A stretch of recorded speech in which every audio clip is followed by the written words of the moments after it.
Here on Max Truck 9906. Viewer discretion is advised, huh? If I was to just get in like this, I'd take my head off here. So you kind of have to go like this. Of course, you have to duck. It's a compact car. Back up, if you see what I'm saying. To tell you the truth, I'm not that tall of a guy. You're nitpicking. The trunk is up higher, and there's a little bit of a gap there. I don't know if you can see that. This side of the That's trunk probably is because down. it's been in an accident. It's not the doesn't car's line up. fault. I think that's just due to cheap build quality, No, really. it's not. It makes this weird You're squeaky moving. noise, which You're playing with a piece of grill trim? Who does that? You can see the whole bumper moving when I do that. Here's the Somebody bumper probably hit a not curb with lining it. up It's a rental. correctly. Looking at the keys, this key design, I believe this key design is well So? over a decade old, and What is- the key feels very cheap and chintzy. I'm not a Hyundai fan, if you want to say that. Yeah, I can tell. Today I'm here with a car that has truly made me a believer in Hyundai. As if my 2023 Hyundai Santa Cruz didn't already do that. Less than a month later, after I purchased my 2023 Hyundai Santa Cruz, I bought my wife this car, 2023 Hyundai Elantra SEL. And I gotta say, I love it just as much, if not more, in some areas than my Santa Cruz. And I'm gonna go ahead and show you why in this video. I'm also gonna show you how this car has made me a believer and turned me into one of Hyundai's biggest fans from what you could say based off of a video I posted years ago, as you've just seen, of a previous Elantra generation just beating it up, how I went from hater to fan. Let's go ahead and take a look at this car. It's gonna be a good video. Driving this car is really enjoyable. It's got a quality ride, it's quiet, it's smooth, it's spacious on the inside, and really it just covers all the bases for everything that I was looking for to give my wife in a car that she could just drive anywhere, anytime, without me having to be concerned that she wasn't in a safe, reliable vehicle.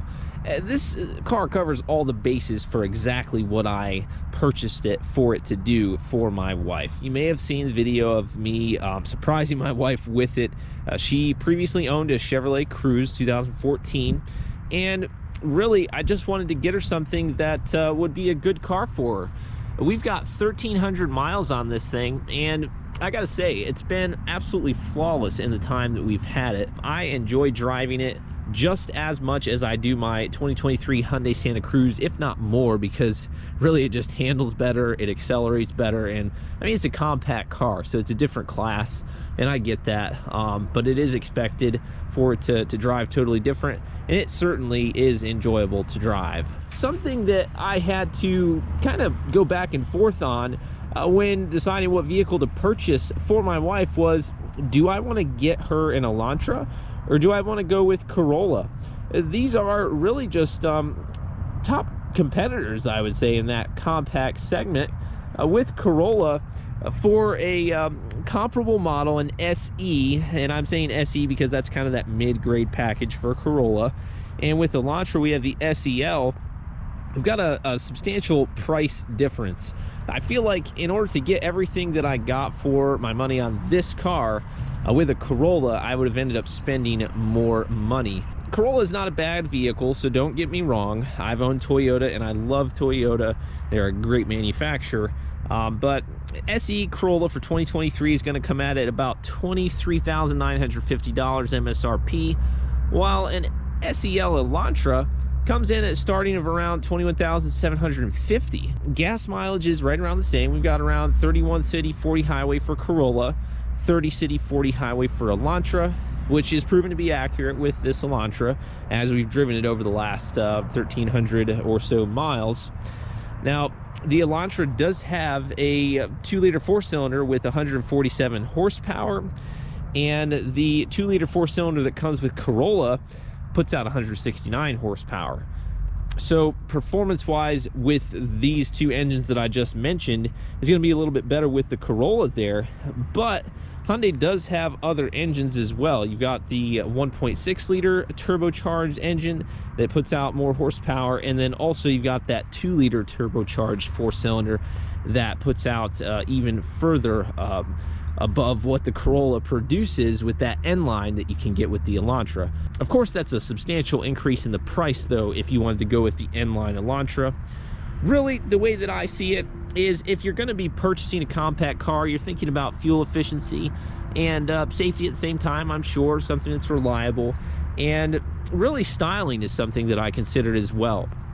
Looking at this car, it is longer than Corolla, it is wider than Corolla, and it's shorter than Corolla. And I personally see that as 3 things that just make the car stand out. It's got a wider, bolder stance on the road. It's longer, making it just have the illusion of a mid-sized vehicle. And truthfully, as a previous owner of 2 Chevrolet Malibus, a 2017 and a 2020, I feel like this thing could go toe-to-toe with the Malibu and just stomp it all over the road. I really feel that way. I feel like it handles better, it drives better, I feel like it looks better. Maybe I'm a little bit biased because this right here is the vehicle that we have right now, but I just like this a lot better than the Chevy Malibus that I had.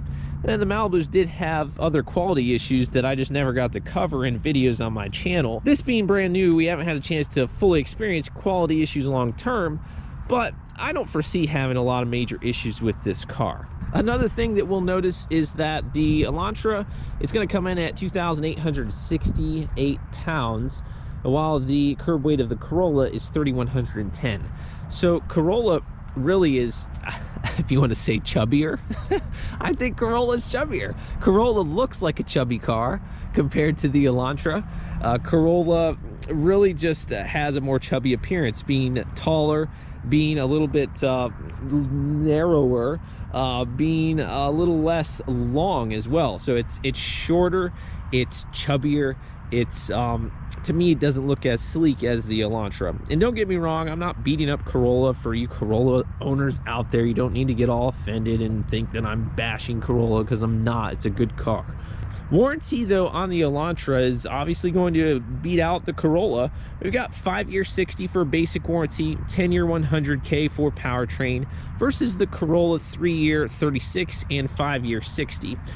Now, something that we, and my wife and I have with this Elantra, is a lifetime powertrain warranty. The dealership that we purchased it from, CMA Hyundai of Winchester, does have something that is a lifetime powertrain warranty. Anything happens with the engine or the transmission, I think it's like a $250 or $300 deductible for any major engine repairs or transmission repairs. So anything goes wrong with this 2-liter or the 7-speed CVT is really not going to have a lot of out-of-cost pocket, even outside the manufacturer warranty of 100,000 miles in 10 years, because you got the lifetime powertrain warranty. So that's really cool, just knowing long term, if we decide to keep this car, say until our firstborn child, which is due in April, starts learning how to drive 16 years from now, hey, I mean, if I can battle that car guy urge to get a new car every so often, and if we can keep this thing for 15 to 20 years, this might be a car that my child can learn how to drive in. I really just have just this excitement inside when I look at this thing. I think, man, we could really have it for a long time. This is a great family vehicle, even though it's just a compact car. I see this car being in my family for a very long time with my wife. I know that she is not going to want to get rid of it anytime soon either. Remote start. One of the things that I picked on in my Elantra video, where I just bashed that poor little rental car that was mistreated years ago, was the key fob. And the key fob was well over a decade old, as I said in that video, but really I don't see where it was something worth just totally trashing the car for, looking back now. This right here is a modern key fob though. It is smart key access. I love that. We've got our buttons on the driver and passenger door. I'm gonna go ahead and hop in. We've got wireless Android Auto, Apple CarPlay.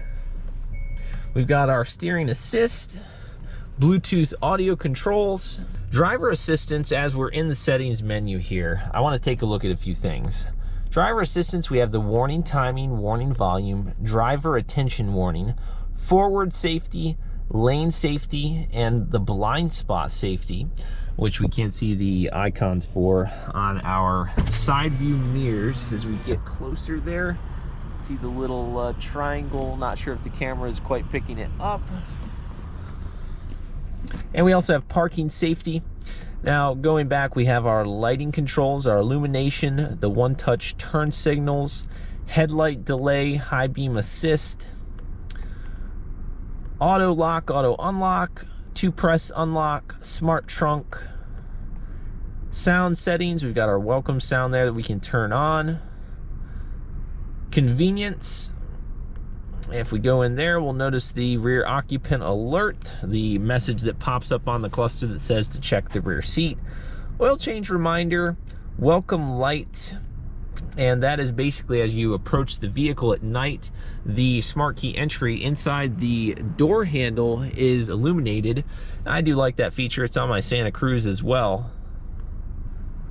Wiper lights display, icy road warning. I'm just wondering if I'm missing it in here, if there's something that is like a washer fluid alert, because the vehicle is out of washer fluid right now and it did not alert us that it was out of a washer fluid. So service interval, I'm guessing this is alerts, not really specifying there. I'll have to look in the manual on that. Theme is basically just going to change the overall design of this section right here. If we go to other, we have the fuel economy reset, speed units, kilometers or miles per hour, factory reset. Now for the main display, usually we keep it on the digital speedometer. We have our normal, sport, and also smart driving modes. Overall gas mileage is coming right smack dab in the center at 34.6 miles per gallon. Smack dab in the center, I mean, of the 30 city 40 highway. And that's accurate because the car truthfully gets driven more in stop and go environments than it does on the highway. So that's pretty impressive. Attention level, tire pressure. I wonder if I put it in drive and go, if it will show the car driving here. Now, it doesn't really show anything different, but what we do notice is that as we open a door, it will tell us which door is open, which is a common thing on newer vehicles. Let's leave it on that digital speedometer display. I want to take you guys for a ride.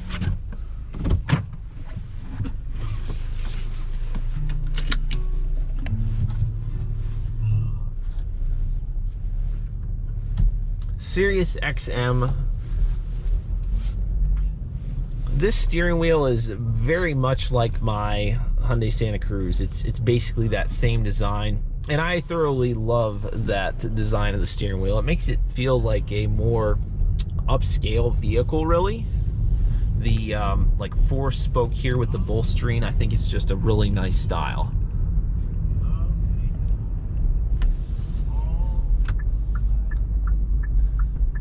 Very quiet in here, guys. It's very smooth, handles well.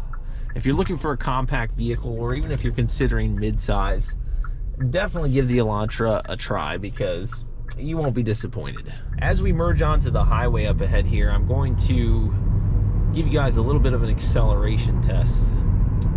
It is past the breaking point. I believe the owner's manual does state Hyundai's breaking point is 600 miles. Not that you should go out and just like race your car all the time once it hits 600 miles, but that is what Hyundai says the breaking point is. So, getting ready to merge onto the highway here. I'm gonna throw it into sport mode.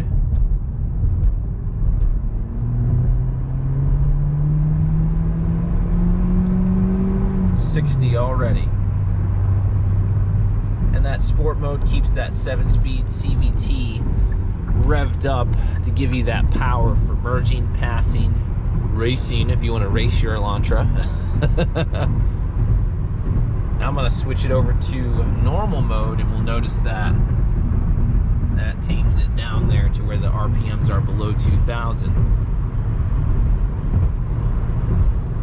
I'm going to turn the lane keep assist off and I'm gonna turn the steering assist on. Now, something that with that steering assist, Hyundai steering assist, you guys have to keep in mind is that as you're driving your Hyundai, if there is a sudden change of the lines in the road, for instance, I'm coming up on an exit, and if the exit doesn't have a dotted line to like say, hey, this is a lane, and it doesn't, you guys know what I mean, where it's not like open to where the car could just veer off into another lane. The car, sometimes I've noticed a couple times with this, the camera has detected like a lane change when it shouldn't have, and there's this sudden jerk of the wheel, and you have to like, you know, make sure you're holding that. So I use that feature a lot in my Santa Cruz, but just definitely going to stress to you guys not to fully rely on it, because it's not 100% like Tesla. It's not that, so don't treat it that way.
So here's what this car has done to make me a Hyundai fan instead of a hater, as I used to be, based off of that video that you guys can see on my channel just bashing that old Elantra.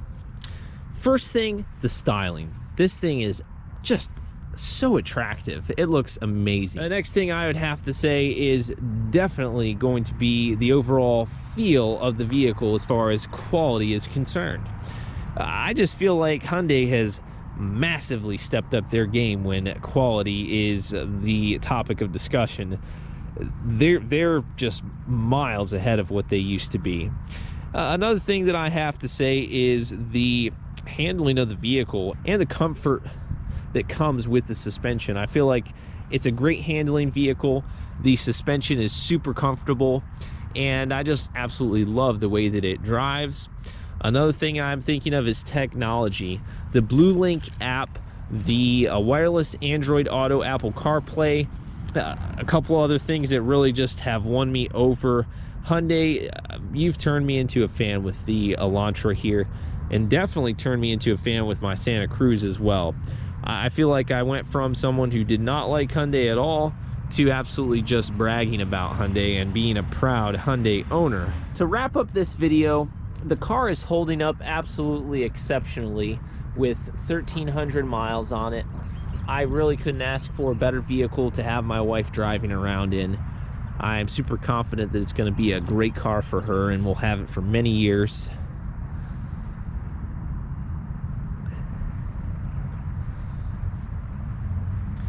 If you are an Elantra owner, feel free to share your experience of owning a Elantra, whether it be old or new. Be sure to comment your thoughts of this vehicle, of this video. Anything you want to throw in the comments box, just flood the video with comments. Flood it, flood it, flood it, flood it with comments. Rate the video, smash the thumbs up button.